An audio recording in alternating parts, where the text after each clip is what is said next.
Hello guys! So, ngayon kagagaling lang namin sa galaan. And ito yung aking makeup. Di pa rin nahuhula. 6 hours ko na siyang suot. And ito yung gamit kong foundation. Lumang-luma na siya guys kasi gamit na gamit ko talaga siya. Kasi ito lang din talaga yung ginagamit ko. Kasi high cover cushion na siya. Ayan, ganito yung itsura niya guys. Mas gamit na gamit ko talaga itong cushion niya kaysa dito sa powder. Kaya parang bago pa rin yung powder. Kasi hindi ko alam paano gamitin.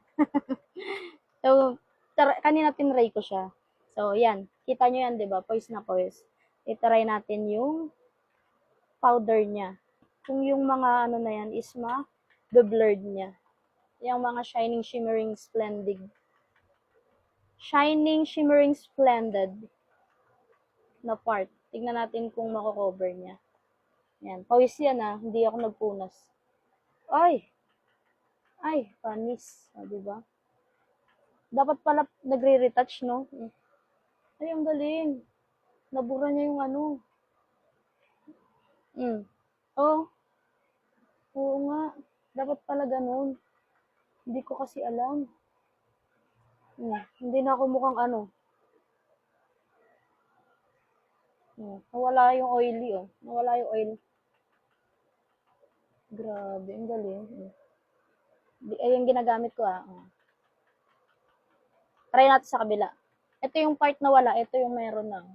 Kita nyo naman, di ba, na-blurred niya talaga yung mga shiny shimmering natin dyan. And ito, hindi ko na siyang pinatungan kasi ng ano. Pero kaya yan takpan.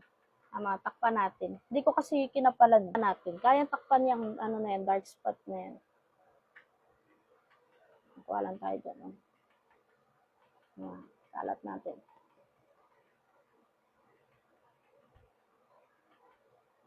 Diba? Natakpan niya yung dark spot ko. Actually, may tagyawat pa talaga yun. Diba? Panis. Tapos pag naglagay tayo ulit ng powder, try naman natin yung kabila.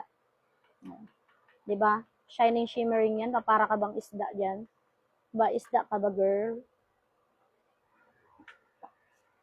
Hoy! Panis. Diba?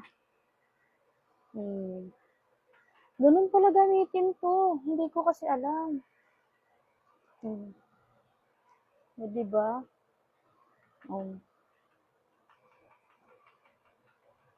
Kung kailan nakauwi na ako, tsaka ko lang tinry. Tamad talaga kasi ako mag-retouch na ganyan. Diba? Ang ganda. Alam ko na ngayon paano siya gamitin. Guys, sa mga gustong bumili nitong Jimilan cushion, nandyan lang yan sa link. Thank you!